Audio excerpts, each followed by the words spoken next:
欢迎雪伦师母宋恩牧师啊，再一次来到我们的节目当中啊。其实凯传上一次和二位啊一直在聊的话题，就是我们夫妻在这种日常生活中的点点滴滴的小事啊，最容易发生矛盾。我不知道你们二位是不是这样？其实有很多的人，特别的是夫妻啊，计划了一个非常好的旅程啊，他们很想出去玩的时候。然后准备这个，准备那个，一切都准备完毕了，要出门的时候就发生问题了啊！他们可能就会觉得这个生活上的一些紧张度啊，使得他们内心当中的那些情绪都爆发出来，所以呢，反而挺好的旅程变成了他们之间的一些冲突和矛盾的开始的导火索哈。那不知道二位，你们在你们的日常生活中，你们曾经有没有这样的旅行当中出现矛盾的这样的情况呢？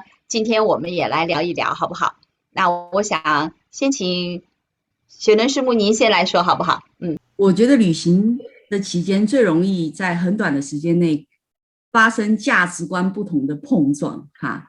生活习惯啊，就在很密集的时间里面产生了很多的冲突，有很多的机会可以去看到哈。这个处理的不好，很多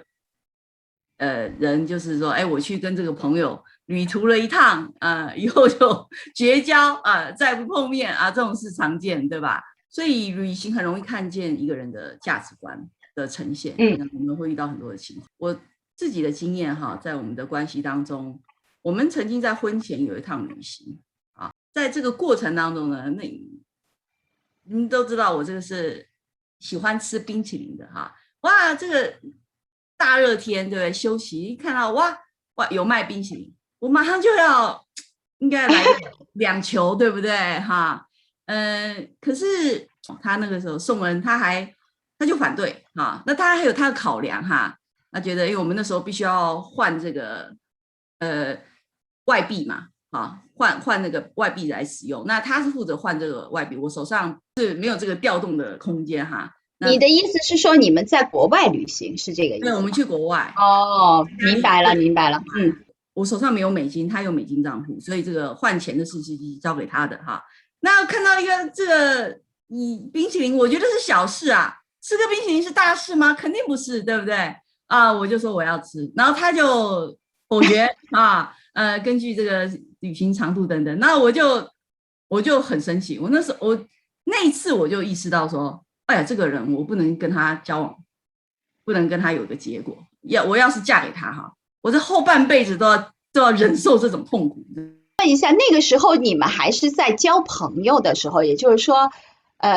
只是这个男女朋友之间的旅行出去，就发生了这样的事情，是吗？对对，哦，那这个还真的是好好的要聊一聊。一般的在那种情况下，男生还是蛮积极的哈，就什么这个女孩子提的要求，他都会满足他的。那是不是宋文牧师，你有话要讲？等一会儿哈，我们先请这个师母先继续，好吧？这个冰淇淋的事件之后哈，我就对我自己讲，我不能嫁给他，真的啊。那我就回去就想跟他谈分手啊。我说这不好意思，我们不太适合哈。除了我不适合做师母之外哈，我觉得你这个性我也受不了哈。我要是真嫁给你，我后半辈子都要遭受这种挣扎哈，我觉得我不愿意哈，所以我回去就跟他谈。结果那又是我们这第一次，也是后来也是要不是因为神啊，他介入，这个见证我们之前讲过哈，神怎么把我们放在一起？我那时候不是说我找了个什么什么理由借口，就是想跟他分了嘛啊，其实就是这件事情啊，事情说来说不大，但是见微知著嘛，就这样子互动，我就已经知道以后日子不会太好过了，对吧？所以我那时候不太愿意，也有个这个原因，那我就想问一下啊，宋恩牧师啊，当时你们正在谈朋友的阶段哈，你怎么有这么大的勇气啊，可以拒绝你的女朋友，只是为了一个冰激凌啊，差点断送你们的这个未来的美妙婚姻啊？那个时候你是怎么想的？能不能跟我们再讲一讲好不好？你的考量是什么？就是我可以补充一下一些背景，就刚才一方面薛仁已经提的，就是那时候我们是去到国外，需要等于说要透过美金来转换当地的货币，台币是不能够直接兑换当地的货币，所以只有我那时候持有美金，所以等于说我是负责做整个旅游的预算。我们是加入旅行团但是旅行团之外给小费之外，我们当地的花用这个预算是等于我先来支付，那我来控制。那在这之前呢，其实出现一个小插曲这小插曲说大不大，说小不小，就是有人可能知道薛仁是会下围棋的，所以我们在那过程当中呢，旅游过程中曾经去到一个点，当然也是旅行团必须要去这种消费点，去到一个玉石工厂去参观，然后薛仁就看中了一套玉做的围棋，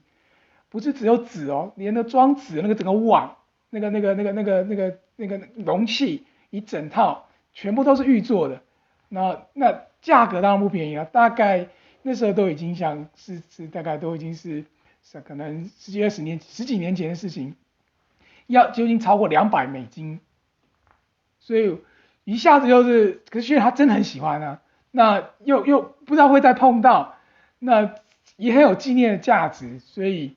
这时候我就忍痛手上带的预算对来说已经相当一部分，一下$200就出去了，$200多就出去，但是就买下来。就在这样的情况下，我为了整个旅游的考量说，我觉得冰淇淋它不是生活必需品，我是非常理性的人，而且那在一个观光景点买冰淇淋，我说我们出了这个地方去旁边便利商店哪里买都可以，都比这便宜多了。那我也考虑到刚才支出这么一笔额外我们没有预算到、没有预想到的费用，所以如果现在就是你想买什么就买，就是我的意思就是，我们现在花钱花的方式呢，可能不能像之前那么自由了。一方面我带的钱本来就是有限，一方面是我们刚才支出了很大一笔我们没有计划的支出，所以我的意思是这样。那我是比较理性的去跟他讲道理去分析，但是也没有去考量他的感受，在当下他就是有一个小小的愿望想要被满足，就是其实是可以那时候我也不成熟，就是只是纯粹的工程师的这个脑筋精密的计算，觉得否决这个不合理，那这样钱又在我手上，我有掌管这个经济大权，所以对薛仁来说，这又是一个对他来说是一个限制跟控制，那是他也是很不喜欢的。那这个地方就造成的一个不但是价值观的冲突，也产生他在情感上面的一个反感跟冲突。那我想这一点是我当下可能没有去意识到说这个小小的冰淇淋会产生这么大的反弹，对，所以这也是我也在后来结婚后慢慢陆续学习到我们男生的这个理性的思维跟女性情绪的感受，有时候就是真的是平行线，没有交集，所以我也要学习，就是也奉劝不管在交往中的还是在这个结婚以后的丈夫们有的时候我们不是只是单纯的用我们的理性去思考跟决定，也把太太的感受，或是女朋友的感受，也把它考量进去。就是我想这也是一个学习的过程，对我来说可以了解，薛仁他在乎的是什么，而我在乎的是什么，那当中有没有可以有一个妥协，可以有中间的路线，可以去解决这个问题，让这个问题不会成为两个人关系当中的阻碍，就不会因此就触礁了，而是能够继续的能够去来维护这个关系。就是说，其实我是有听懂他的意思就是说我们还有几天，然后现在不够，怕以后不够，所以现在这个冰淇淋必须牺牲，这个我明白。但我的意思是说，我可以拿出台币来跟周围的人就是暂且调度然后等到我有提款期的时候怎么的，就是可以我对我而言哈，我会想出办法来解决这个问题啊，就是这边挤挤，那边拉一拉，让事情可以进行的下去嘛。可是他就觉得说不行，就是这样了，就是这样啊。那就像他讲的，他说的没有错，就是我一个自由惯的人，这又不是什么大事情，对不对？我还要被你控制住，而我们现在就已经只是男女朋友了，你就这样对我，我们要是结婚了，那还得了啊，对不对？啊，更何况他就说他要移民嘛，那去了国外，对不对？有没有工作，什么收入，不去全掌控在他手里吗？那我还有什么好日子过呢？对不对？啊，见微知著，我就觉得说那真不行，免谈。所以我自己的确心里是没有安全感的，然后自己想要自己抓住一份收入啊，抓住这个掌控权啊。我觉得在夫妻关系那个时候是这样，就从一个冰淇淋，说实在话也没多少钱，对不对？但是但他也有他的看法，就觉得说这个观光景点就是负责宰你的地方，对不对？你何必送着上去被宰呢？对不对？他就是所有的钱都要花在最的地方哈。那这个想法我也觉得说，我就是那个时候有兴致想吃，你过了其他地方或什么的，就是等你算好量好，然后呢等到最便宜的再吃的时候，我已经不想吃了，你知道吗？旅行就是这样，你经过这个地方，对不对？有那样子的心情，想要创造一个美好的回忆哈，结果你搞了半天，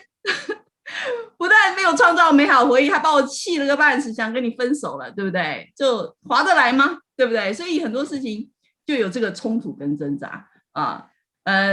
这就是我们哈在结婚前，或者我们在婚姻在经营关系的最前段，我们原始的样子，就是谈不来，谈崩了，不谈了，分手，再见。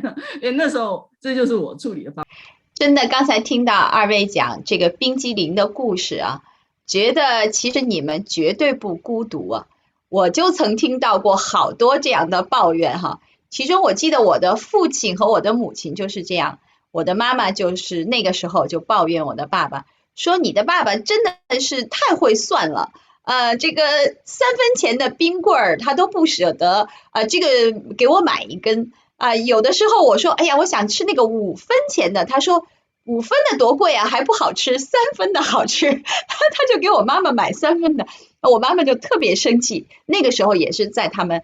结婚之前，就是处这样的男女朋友的关系。但是我爸爸也很有理由啊，他就说这3分的确实是比5分的好吃。后来等我长大的时候，就是那个时候我也去尝一尝，我也跟我爸爸的观点是很认同的。我觉得，哎，真的3分的比5分的好吃。但是我妈妈就觉得那个是贵的呀，那个才能表达你对我的爱呀，是吧？一个冰棍2分钱，你还跟我算一下差价哈，真的是太气人了。那其实这真的是男女大不同啊。我们看到，你看这个价值观，你说谁错了谁对嘛？我觉得宋恩牧师也没有什么大错。他就是男性的那种很理性的来推算嘛，那他为了顾全大局。那作为女孩子呢，这一方说实在我也觉得没错，因为我们就是想在那个时候吃嘛，那个时候过去了我就不想吃了，所以你看看这个最后还是要靠我们彼此的理解，互相的沟通才能把矛盾解决，是吧？那是知道你们后来真的又走上了自己的这个婚姻的旅程了有神在当中的帮助，那不是这一件小事。但是今天我们就把这件小事拿出来跟大家聊聊呢，让大家知道其实我们的听众朋友们都不孤单，因为他们可能都有曾经发生过冰激凌事件或者是冰棍事件没问题，我们都能够彼此理解。但是我们也有好的方法，因为你看今天不是二位还是真的坐在了一起吗？成为了这么优秀的模范夫妻在我们当中跟我们来分享。好，那我知道在这个人生的旅程当中就像在我们的生命的生活的旅途当中一样，有很多很多的小故事小插曲构成一个丰富多彩的旅程。那下一次我想请二位再来继续跟我们讲你们旅程当中的小故事，好不好？求你用我做你的器皿，将你的爱分享。